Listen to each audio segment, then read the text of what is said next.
Previously on 2084, a space eulogy. This is pretty exciting, Captain. My first mission. This is for our species, Quentin, for mankind. I haven't really thought about the scale of it much until now. Captain, I'm picking up emotions of anxiety on board. Are you good? It's not like the simulations. I feel faint. We're in space, ground control. We're in space. Wow. But I'll be back soon. But you won't. It's 24 years, Quentin. 23 and a half. I'm going to have to go. I'm sorry. I love you. I love you. Yeah, back to work. I don't pay you to talk. You don't pay me at all, sir. Why would we be receiving high levels of gamma radiation? Where from? The signal seems to be coming from Earth. That can't be true. I'm very sorry. We have to go to get them. We won't make it through the fallout. We have to save They're all dead! What was that? It appears an asteroid has made contact with the rear chamber of the ship. Quentin's in there. We have to detach that sector of the ship. No, we can't. I can't. Let me go, son. You have to. A decision this size has to come from you. Vicky. Detect Sector 12D from spacecraft. I'm sorry. All supplies for the mission were stored in Sector 12D and my spare batteries. I'm sorry, Mission Control. I can't let this go on. We won't meet again. My journey's at its end.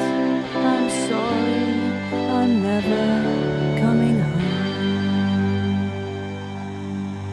Captain Sands, signing off. The year is 2063. On the Mars colony, Dr. Ervin and Dr. Johns look out onto space from the Mars Observatory.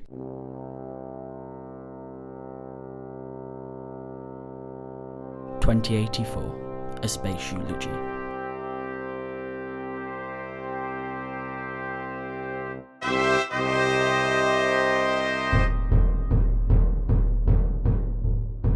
Written and produced by McKenzie.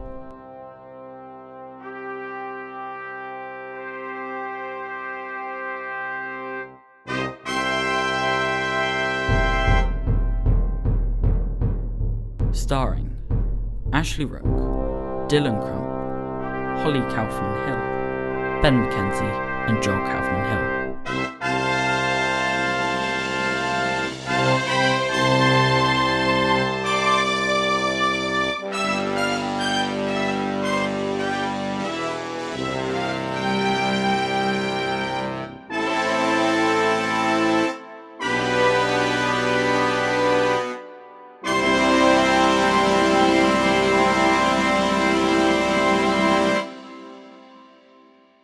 Is that a spaceship? Where? Just there. Where? Where I'm pointing, Johns. Oh, yeah. Looks like a spaceship. I know. But not a whole ship. Just a sector. Don't be daft. How could there be just a sector? Where's its landing gear then, Ervin? Oh, yeah. I can't see any landing gear at all. Maybe we should send out a transmission. Already doing it. This is Dr. Donald Ervin and Dr. Billy Johns of the Mars Base 2 Control Center. Are you receiving this transmission? Try increasing the range. Hello? Are you receiving this transmission? Is it switched on? Of course it's switched on. I was just checking. You think I don't know how to switch it on when I'm using it? Is the volume turned up? It might not be. To be fair, it isn't. There you go then, see? You must be the last one using it. You don't know that. I do know that, because I always leave it turned up whenever I use it. Just in case we get any SOS come through, what good is it if we can't hear it when someone needs us? Alright, I guess so. Thank you. Let's try again. Hello? Anybody receiving this? No, still nothing. Perhaps it's unmanned, or malfunctioned. Only one way to find out.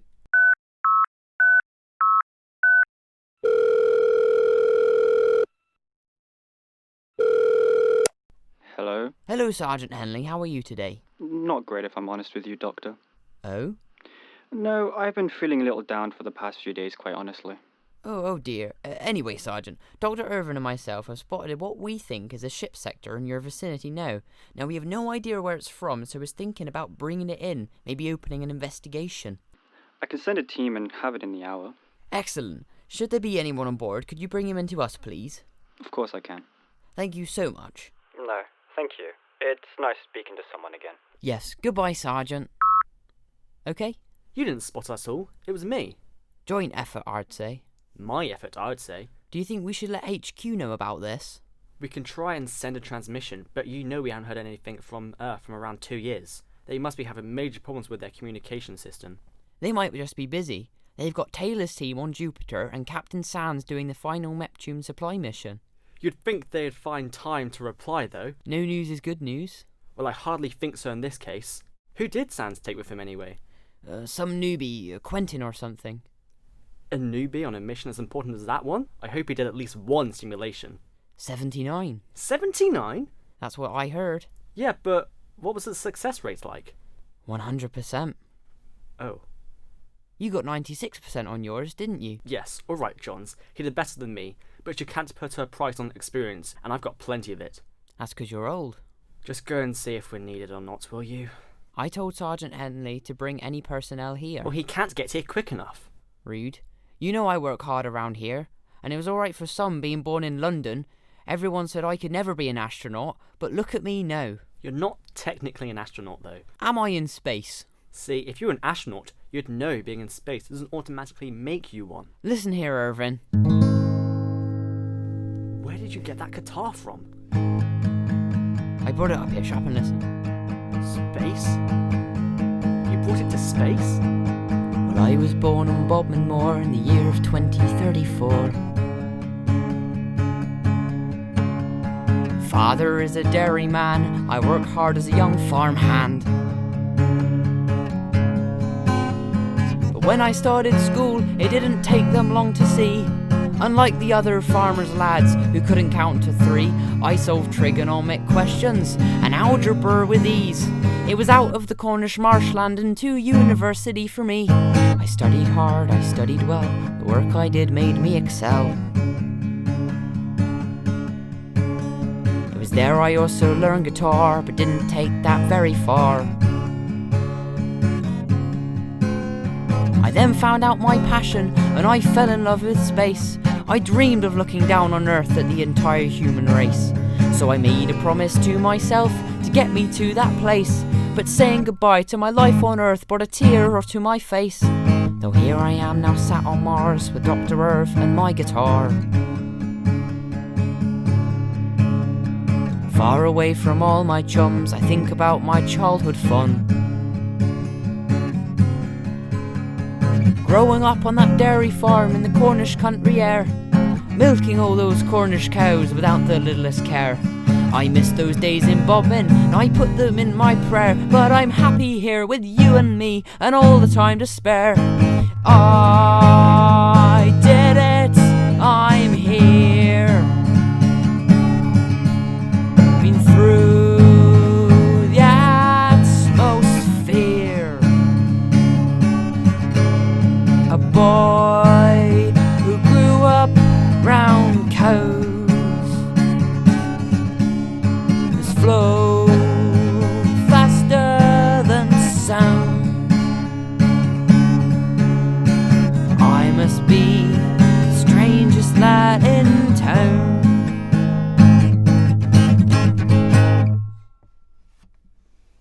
Well, thanks for that. You're more than welcome. Was everything in that song true? I write from the heart, and my soul could never lie. So is that yes or... Oh yes, all true, all from here. Very poetic. Funny you should say that, because I always wanted to be a poet. As well as an astronaut, obviously. And a farmer. Sergeant Henley and his team are pulling in the ship sector with a hydraulic winch.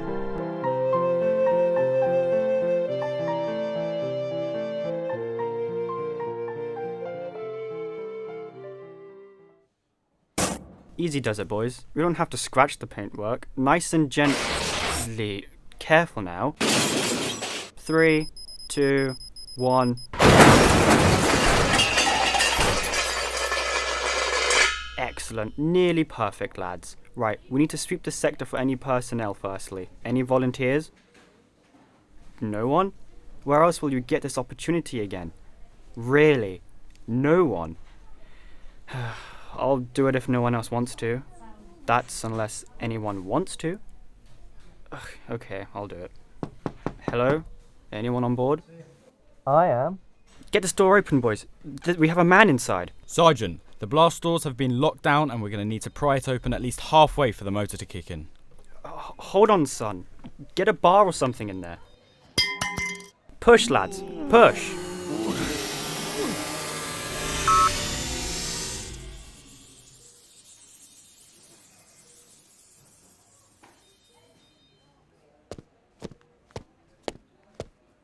Hello. Who are you, lad? Someone who's glad to see you. Where am I? You're on Mars. Wow. Cold, dry, and dusty. You weren't lying, Sans. You weren't lying. What's your name, may I ask? I'm Sergeant Henley. Quentin Sarinoski. Follow me. I have to take you somewhere. How did you end up in here then, Quentin?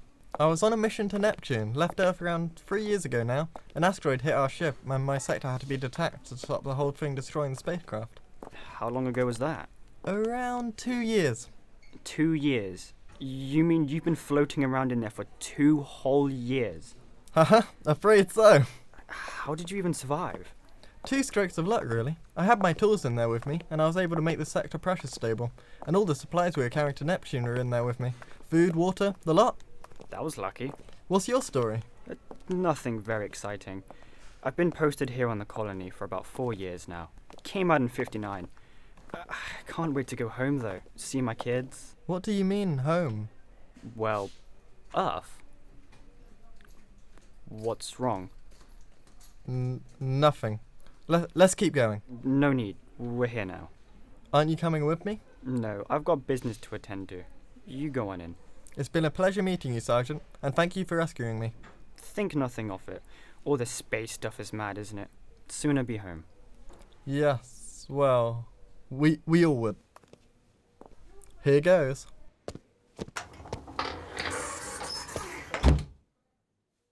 Hello?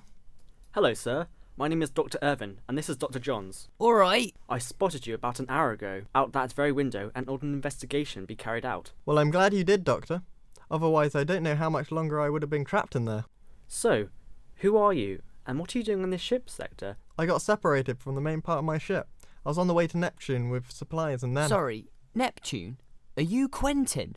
I am. 79 simulations at 100%, Quentin. Right again. This is getting freaky. I know all about your mission that you and Peter Sands are on, to create an independent colony there like what we have here. That's the plan, but all the supplies came here with me. Oh, tell us what's happened. It all happened around 2 years ago now.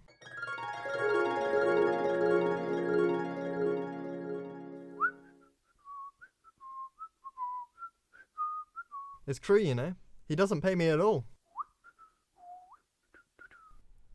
Oh god, an asteroid!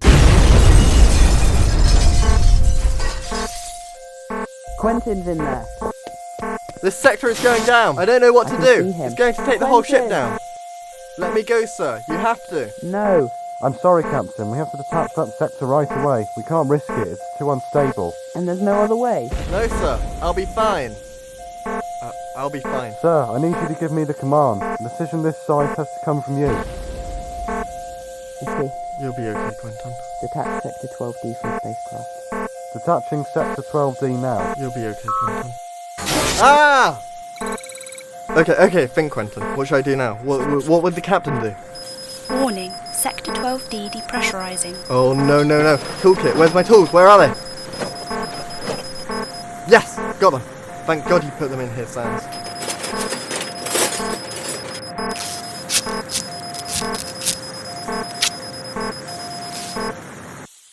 Sector 12D stable. Wow, I guess you really can mend anything with duct tape. This isn't like the simulations. All alone. At least Sans can get to Neptune and deliver the supplies. That's all that matters. What's that? Beans? What are beans doing here? Oh no, the supplies. Oh my god, no. What kind of beans were they? Johns! What's it matter what kind of beans they were? Sorry, I grew up on a farm and grew beans when I was a little un. Just curious, that's all. I can't remember what kind of beans they were. Fair enough. Carry on. It's a cracking story. Please continue, Quentin. Well, that's it, really. That was a cracking story. Then I just drifted about for 2 years.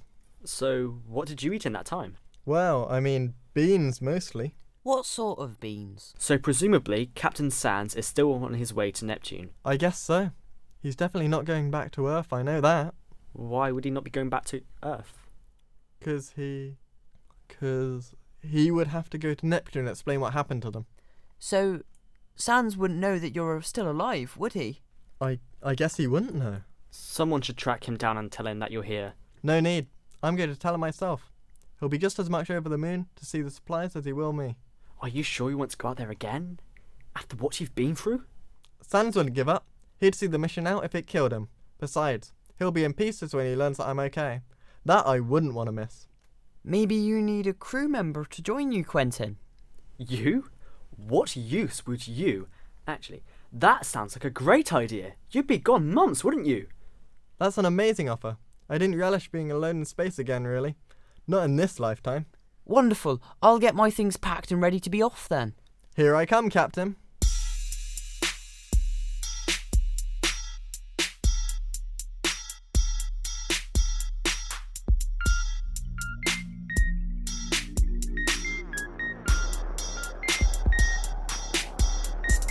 My name is Sarinoski. I survived alone for 2 whole years. That sector was my home. All the prepping that I did on Earth before I came didn't help the slightest. What I did on Earth was tame. Survived the whole time, myself, the whole team. Only reason that I'm here is down to baked beans. I won't give up on Neptune. I won't give up on Sands. We're coming to you and we'll carry out this plan. End up on Mars with Dr. Ervin Johns. They've helped me today with the mission that I'm on. Agreed to send me on my way and Johns is coming too. That Cornish lad has a guitar. I bet I'll know a tune or two. Quentin Sarinoski about to go to space to find Sarinoski, the ship I need to chase. Come on, young Johns. We best to make a move. Bring a fender on the ship, that way we can groove. Just some freestyling. Shall we go then? Alright.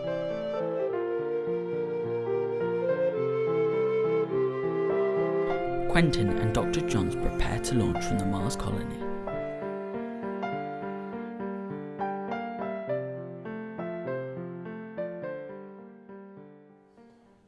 Dr. Erv, are you getting this?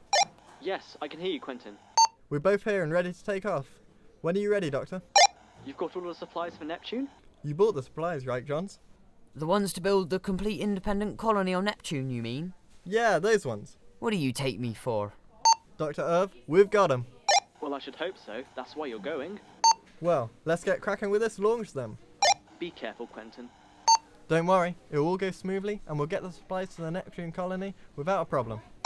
Stay safe up there. We don't have a transmitter like Earth's. Once you leave the atmosphere, we won't be able to communicate. That's why I have company, isn't it, Doctor? Well, look out for Johns, won't you? He'll be back in no time. Don't worry about that. Just see that he's okay for me. I'll give you my word. He'll be fine. Thank you. Let's go then.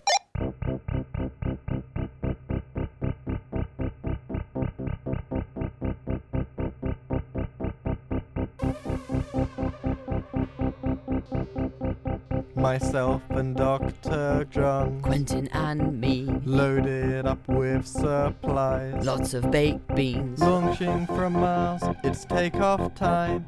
We're ready. Ignite. Alright. For Sands is alone in space. We'll be there in not so long. Now I'm back on this case. I hope nothing goes wrong.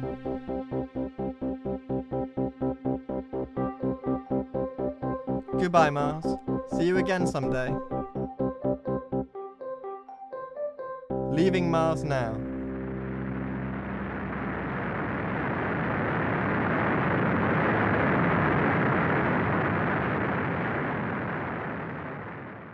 Well, we've got a few months. Might as well get to know each other. What do you want to know? I don't know. Are you married? I have a girlfriend, Josiana. Had a girlfriend. I take it she's not around anymore. No, she's not. But look at me. I wasn't around for her anymore, was I? I guess not. I drove her away. Aw, Quentin. Into the arms of another man! Oh, God. Chin up, Quentin. Plenty more where she came from. Well, not up here there isn't. I loved her. Tell me more about it. It all started 3 weeks before the launch.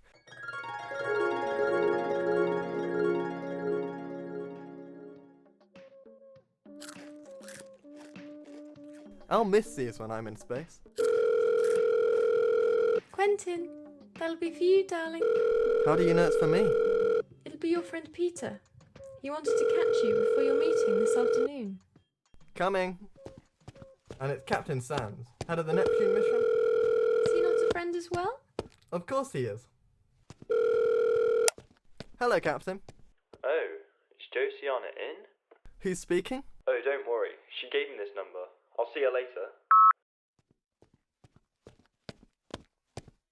That was quick. What did Peter want? It wasn't Peter. Oh. Who was it then? I don't know who it was. Well, did he give you his name? No, he didn't. I won't ask how you know he was a he, because obviously there's a simple answer. You know who it was. I think it's this guy I met the other day. He wouldn't stop asking me for my number, so I just got fed up and gave it to him. Why would you give him your real number? I don't know. I must have panicked and not changed a few digits when I told him. Who is he? He's nobody. Just some random guy. He knew your name too, and he said he would see you later? Well, I told him my name when he asked, but got no clue about that. See you later. I don't know what to make of all this. You're getting paranoid, darling. It's just some random guy who asked my number. That's it. Anyway, I've got an astronaut as a boyfriend. Doesn't get cooler than that. I'm not an astronaut yet. Not until the 21st. Well, you have to promise to call me as often as you can. At least it's only a 24-year mission. Could be longer. There's talks about colonising Pluto soon. Does seem like a long time, though. At least I know you will wait for me to return. Of course I will. She seems like a lovely girl. I thought so too. You're probably just worrying. Doesn't matter anyway. Not anymore. Why would you say that? Because she's not around anymore. Did she leave you then? I guess she has. That sounds rough, my friend. I don't know what I'd do if my family left me. Johns? Yes? If I tell you something about the Earth and your family, will you promise not to get upset? Of course I won't. What is it you want to tell me? The thing is, Johns, your family aren't around anymore. What? They aren't around, I'm afraid. Oh, I see what you mean. No, they left Bodmin in 49, got a lovely place in Crackington Haven. No. I think you'll find they did. They wouldn't go up to North Devon because they don't like the weather up there. Okay. I thought wrong, I guess. No problem. We all make mistakes. Well, I think I'll turn in for the night. Don't fancy talking more then? Not tonight, I'm afraid. I'm just really tired. Alright. Good night then, mate. Good night.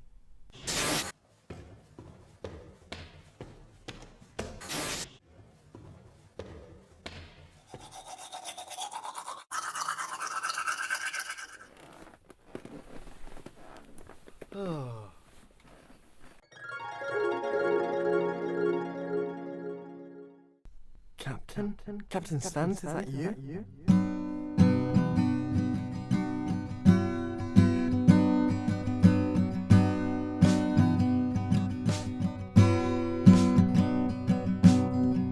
What happened here?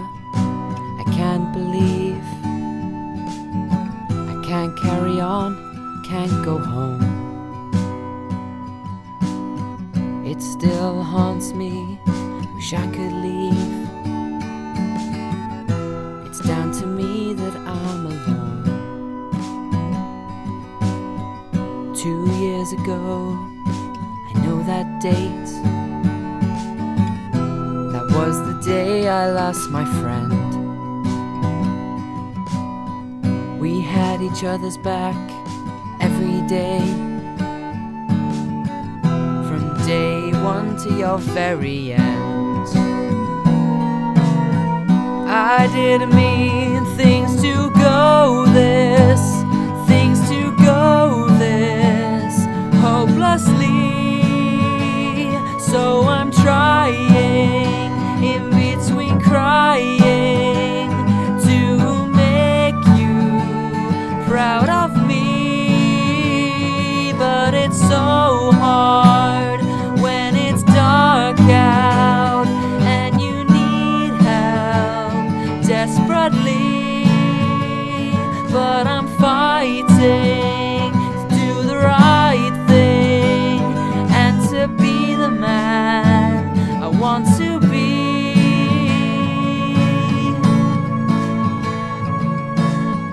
I know that I have had setbacks. I know that life still takes its toll. I need to focus and do what I can to have fulfillment in my soul. This ain't the time to give up, no. To give up, no. To lay down. This is my time in the sunshine to stand out now amongst the crowd. So I'll stand tall and be headstrong, sing my own song, sing it loud, 'cause I know now that my own sound, it will raise me to higher ground.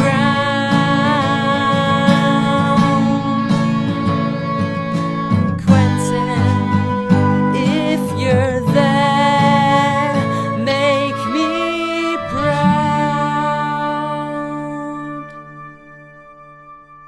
Captain, Peter, I know you're up there. I can't wait to see your face when you see that my life. And I'm going to finish this mission if it's the last thing I do. I remember what you taught me. This is for mankind. I will make you proud.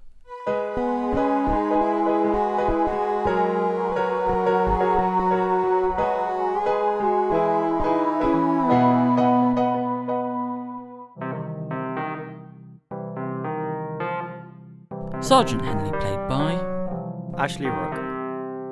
Dr. Ervin played by Dylan Crump. Icky played by Nathan Parker. Josiana played by Holly K. Kaufman-Hill. Captain Sands played by Ben McKenzie. Dr. Johns played by Ben McKenzie. Quentin played by Joel Kaufman-Hill. narrated by Jack Horder. Extras including Toby Webb, George Clist, and Jemma McKenzie.